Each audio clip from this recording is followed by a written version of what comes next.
Welcome to Around and Around, the OCD Circle. My name is Elizabeth, and I have been living with obsessive compulsive disorder for over 60 years. I am not a therapist or a member of the medical community. I am just an ordinary person like yourself who will be sharing my thoughts and experiences with you, with the hope that you will feel less alone. If you don't have OCD, I hope you will learn some information that will help you understand this disorder better. Some of the topics I will be covering may be triggering for you as a listener. If so, I apologize in advance. Since I don't know what your triggers are, please refer to the episode summary in the show notes before listening to each episode.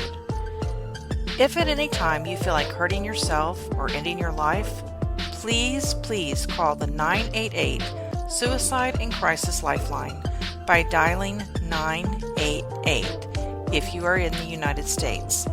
It is open 24 hours a day, and you will be connected with the nearest crisis center to receive immediate counseling and local mental health referrals. Now, on to today's episode.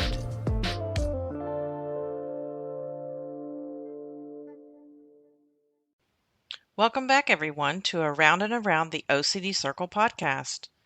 I want to remind you that this podcast now has a Facebook page where we can discuss OCD with others who live with this disorder daily. The link is below in the show notes, along with my other social media links. Today, I welcome back Jaimi McPeek in a three-part conversation about self-love. You may remember Jaimi in previous episodes where she shared her OCD story. She is the founder of the mental health awareness movement Flip of a Coin. I encourage you to go back and listen to her story if you have not already done so. During today's conversation, Jaimi and I discussed the following self-love topics: understanding self-love, cultivating a positive self-image, setting healthy boundaries, and practicing self-compassion. You can reach out to Jaimi at one of her social media accounts, which are listed in today's show notes. I hope you enjoyed today's episode and that it helps you feel less alone. Welcome back, Jaimi.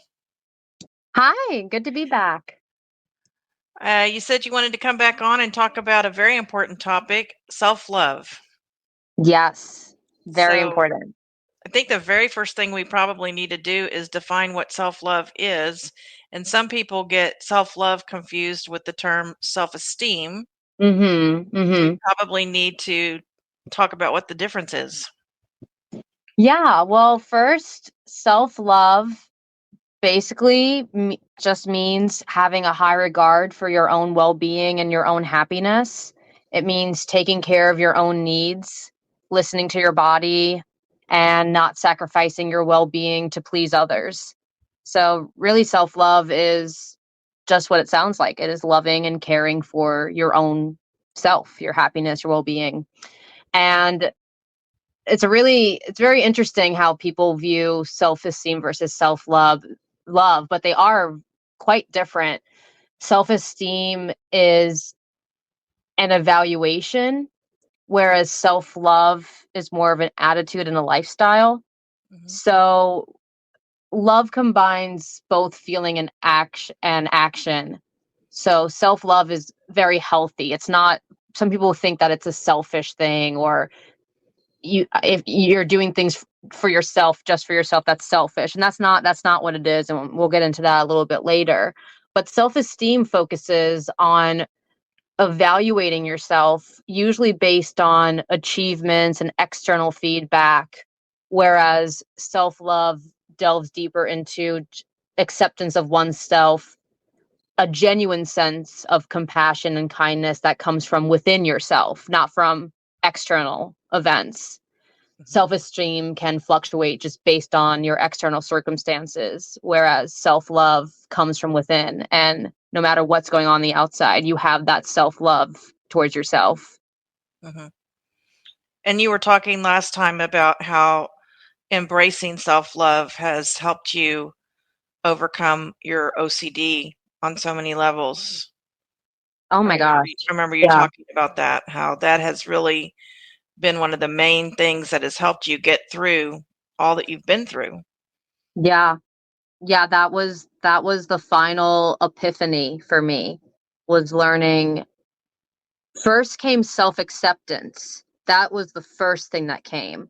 Hmm. And then following the acceptance came the love. Hmm. Because you can't love yourself if you don't accept yourself. Hmm. So the self acceptance came first, and that allowed me to branch off into all the avenues that is self love. Because self love is a very big topic. It's your happiness, your well being. It's a lot of things. Hmm. And I think it's hard to love others when you don't love yourself. I mean, Absolutely, truly love others. absolutely. I mean, you can Yeah, say you love others, but to actually show love to others the correct way, you know. yeah, and it also makes relationships, whether it's romantic, platonic, friendships, family relationships, harder because when you don't love yourself and you're putting your value, your self esteem, your worth into someone else, and then they break that some way, whether it's a romantic relationship, you get broken up, or friendships fall apart, or, whatever it is, then that can absolutely devastate someone who doesn't have that own self love when you're putting all that into someone else. Mhm. I'm just gonna go. We have a list. We have an outline. We're just gonna go down the outline, and the next part was cultivating a positive self-image, embracing and accepting your flaws. Now, you Mhm. don't have any flaws, do you, Jaimi? I I have so many. So many. But that's exactly what's awesome about this topic, is that embracing and accepting it. And I don't even know if you want to like view it as flaws. That's just it's part of you. And the whole journey of self-love is, like we just said, accepting your flaws, but especially if it's something. Perfect example. I am not the tidiest person around. I actually am quite messy.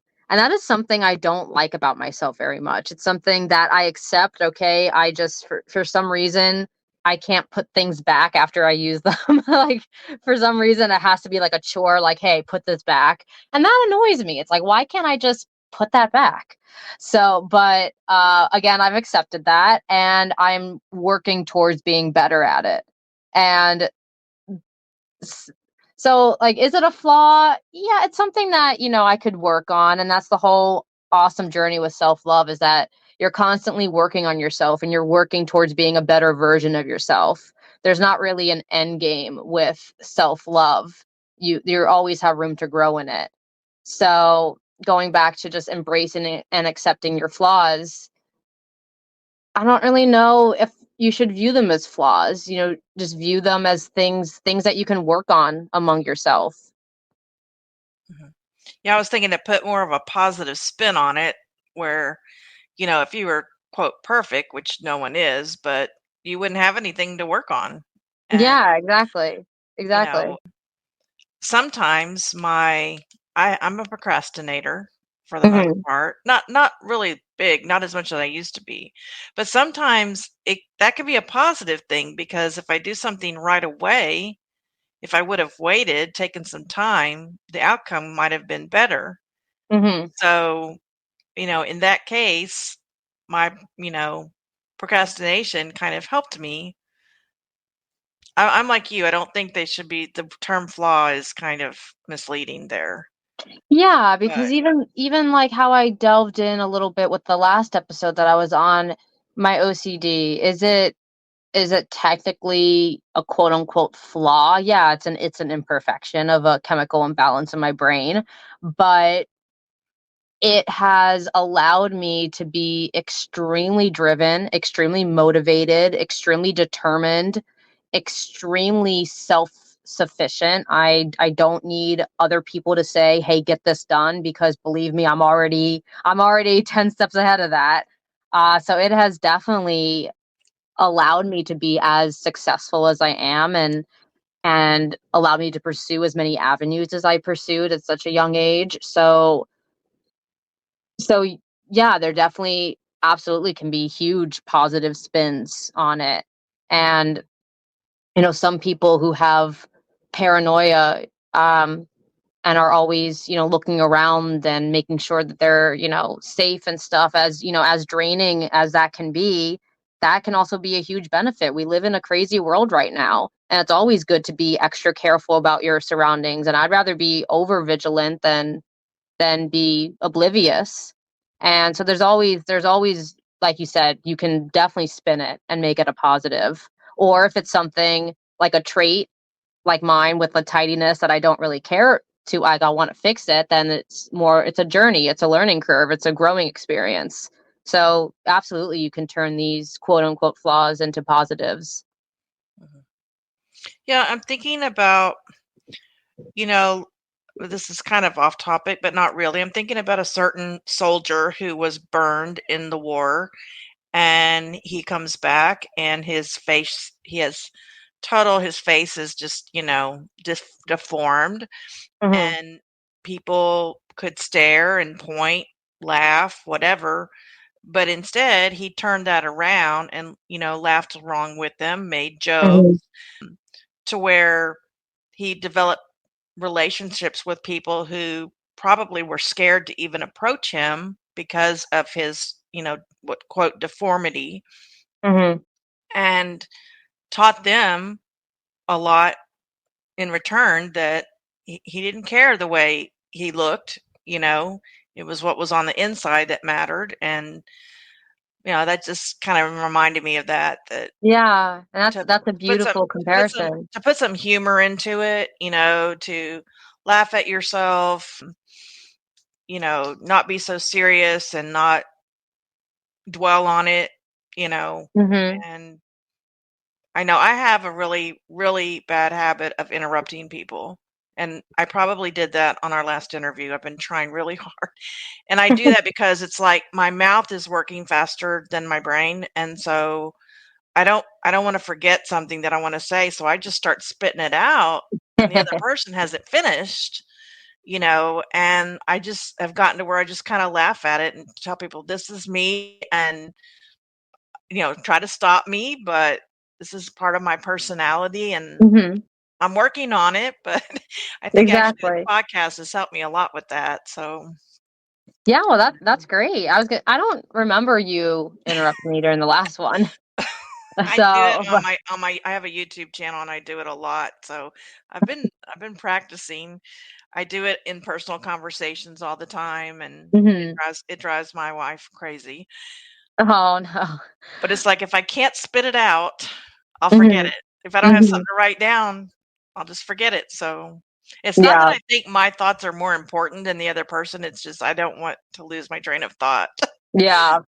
No, So I get you. I get you. Yeah, but I think that's a great point though, is learning to find humility, mhm, and yeah, laughing at yourself, and not actually laughing at yourself in a good way, not in a bad way. And that kind of segues into one thing that I'm sure we're going to talk about a lot in today's episode is, at least for me, what's helped me a lot is yoga. And one thing that's really cool about yoga is that it's not about the perfect shape or creating the perfect shape with your body or the pose or whatnot. It's about how you move, how you get into it, how you get out of it, the breath that you bring with it, the mindset that you bring. But one of the cool things with yoga, and especially me being a dancer, like we talked about in the last episode, and having this whole sense of perfectionism, yoga has really helped me kind of let that go, because in yoga there's some balancing postures that can be really hard. But as a dancer, I have high expectations of myself. I should be able to balance for forever. So I used to get really frustrated with myself whenever I would fall out of a yoga pose. I'd be like, come on, like, this is easy, we should be able to do this. But now, if I fall out, I just kind of laugh. I bring the humility into it and just kind of laugh and be like, well, I guess that didn't work out right now. Let's try it again, and just kind of, you just flip it around, like you said, put a positive spin. It's yeah, definitely setting that, it's definitely setting that in your mind as it's not a big deal. It really isn't. It's okay. It's fine. It's not the end of the world. Yeah. I wanted to remind you what you said on my last episode. And by the way, those who are listening right now, if you haven't heard Jamie's previous conversation with me, please go back. It was in two parts, so please go back and listen to it. It was really amazing. But in that episode, you laughed at yourself because you said that you are not a neat freak and that you always make a joke with yourself that you wish that the contamination part of OCD was part of what you had gotten and you didn't get that. And you were making a joke, like you weren't, you know, making fun of people who have contamination OCD. You were just laughing at yourself. And that was a great way to look at it, that I'm messy and, you know, Yep. Did not get that part of it for sure. Okay, this one next topic is about setting healthy boundaries, and I used to have a really hard time with this.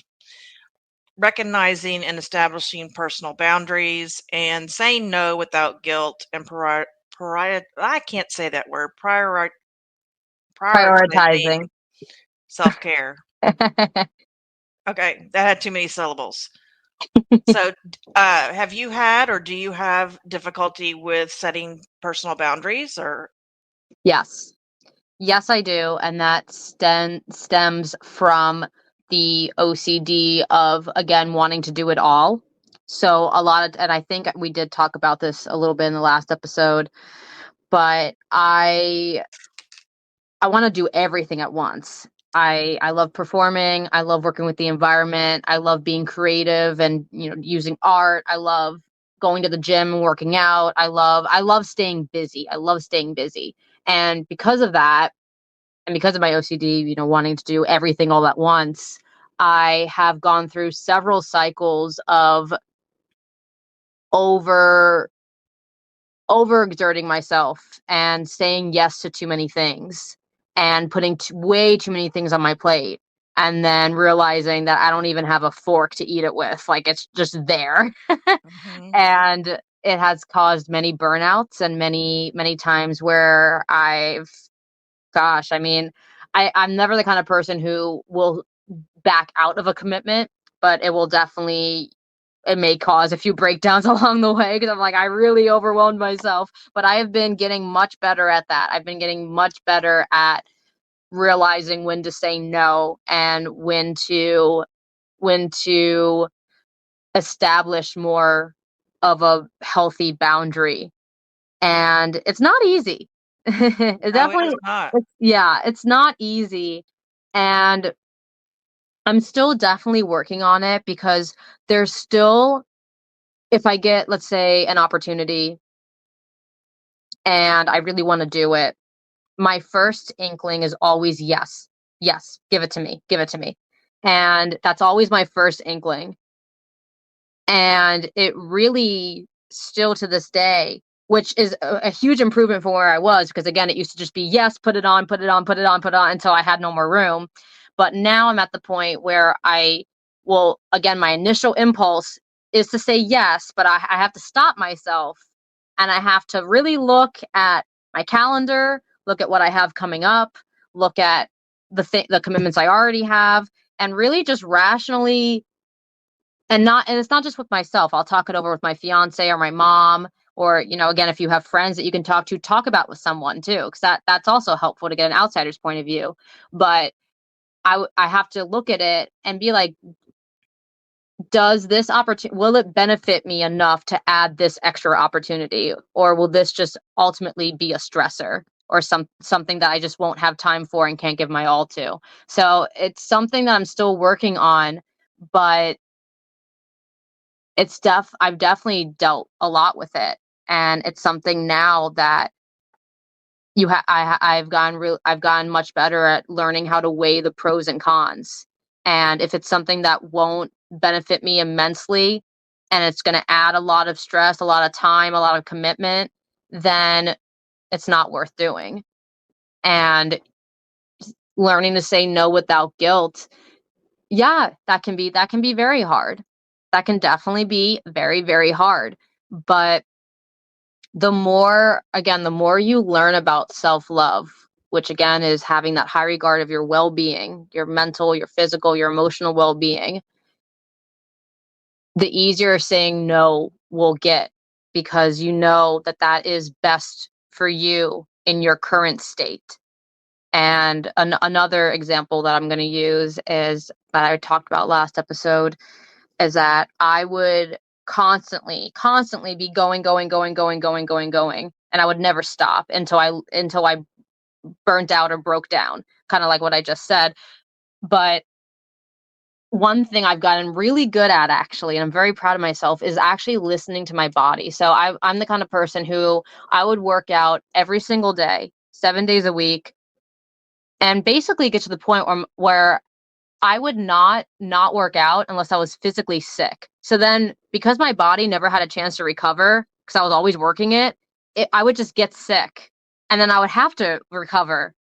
And the past few months, especially the past 6 months or so, I've really been learning how to listen to my body. And if I planned on going to the gym, let's say today, I was like, okay, I'm going to go to the gym today, but I woke up and I was super sore, I have learned to tell myself, no, we're not going to the gym. We're going to stay home. We're going to rest. We're going to recover. We're going to eat well. We're going to drink well. And then we'll see how we're feeling tomorrow. And if I'm still super sore tomorrow, then looks like we get another rest day. But so I've definitely gotten a lot better with that. And that's kind of how you have to view it.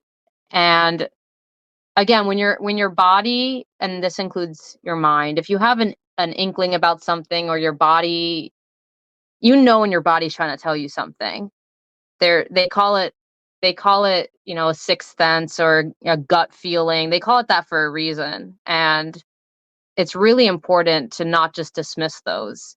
So really listening to yourself, whether that's internal or an external feeling, like just like gut feeling, or you don't feel good about something, then it's okay to say no.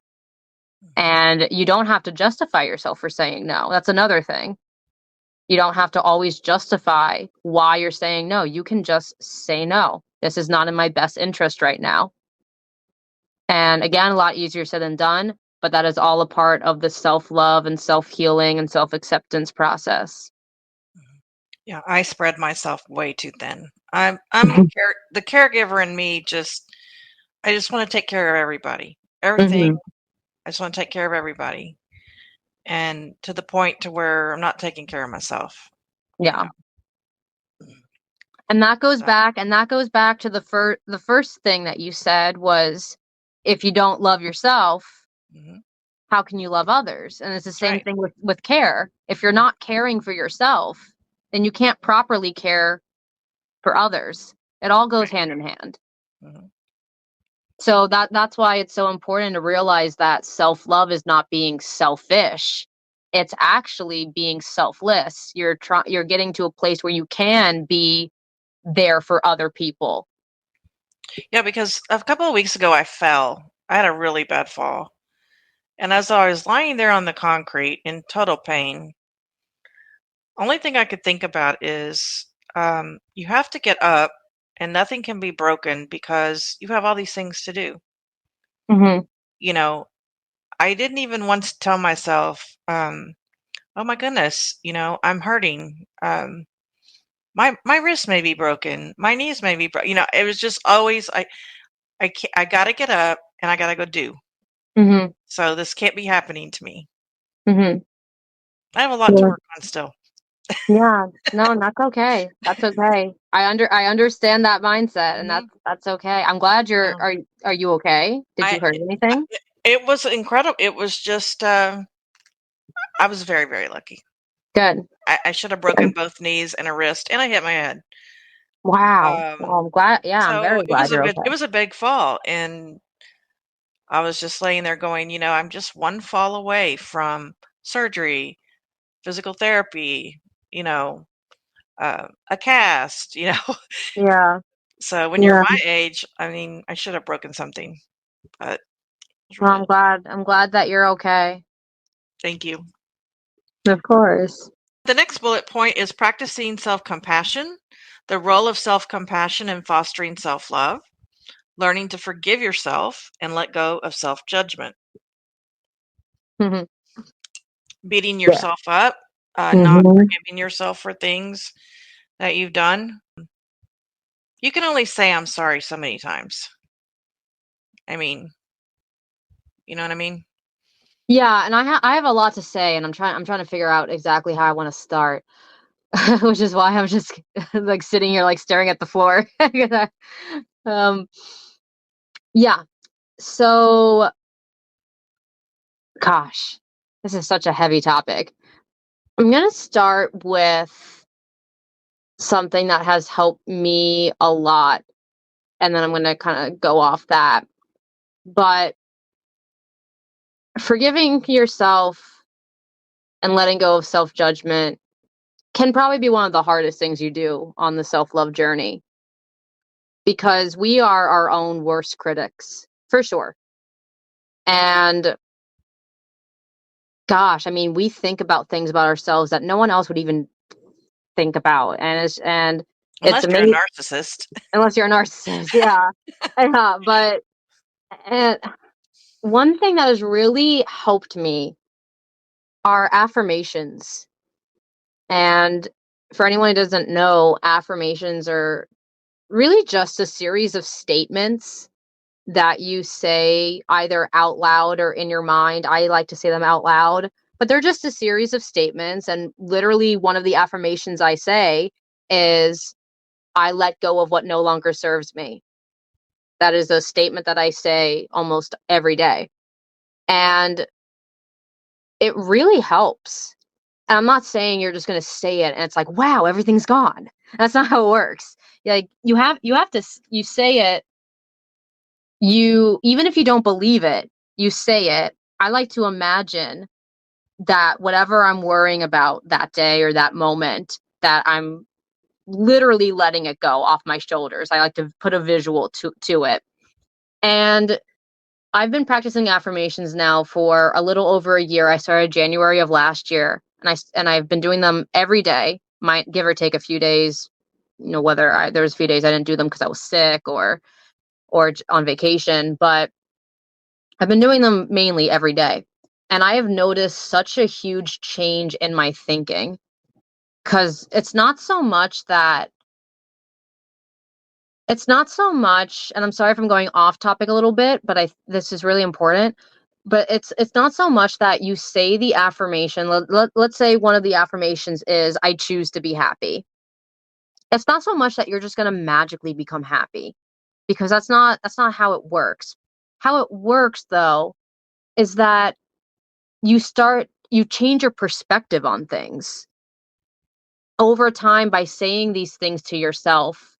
Even if you don't believe them at first, you do start to believe them, and you start to notice a shift in your thinking. And what I mean by that is, for example, one morning I was dog walking. It was like 9:30 in the morning. It was early for me, at least.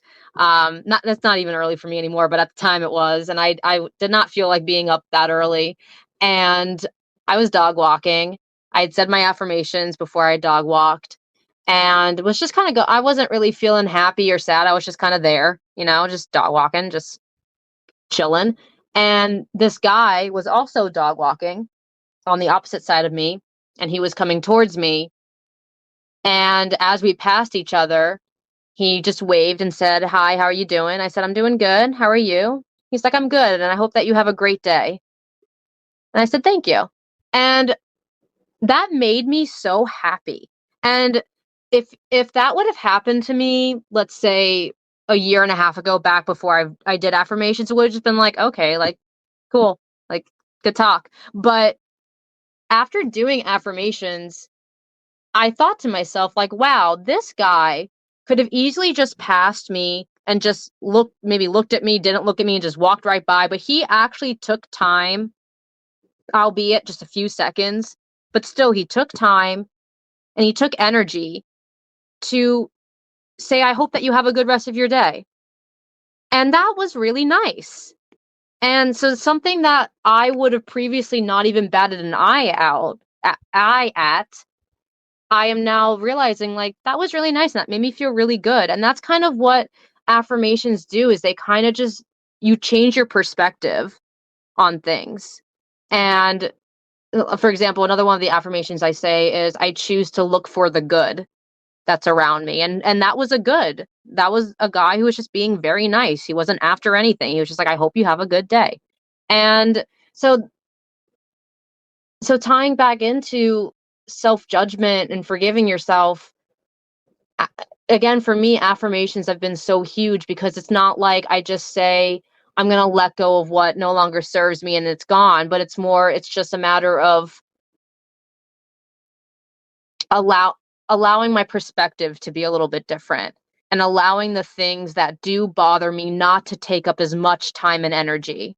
Because again, I have OCD. Of course, I'm going to be judgmental about myself, and the perfectionism and the body dysmorphia. Of course, it's going to come up, but it's not letting it completely consume me like it used to. I'm able now to have some wiggle room and be able to accept that this is how I think, and be able to forgive myself for how I think and move on with it. So again, it's not so much that it's just getting rid of it, but it's just a healthier way of dealing with it.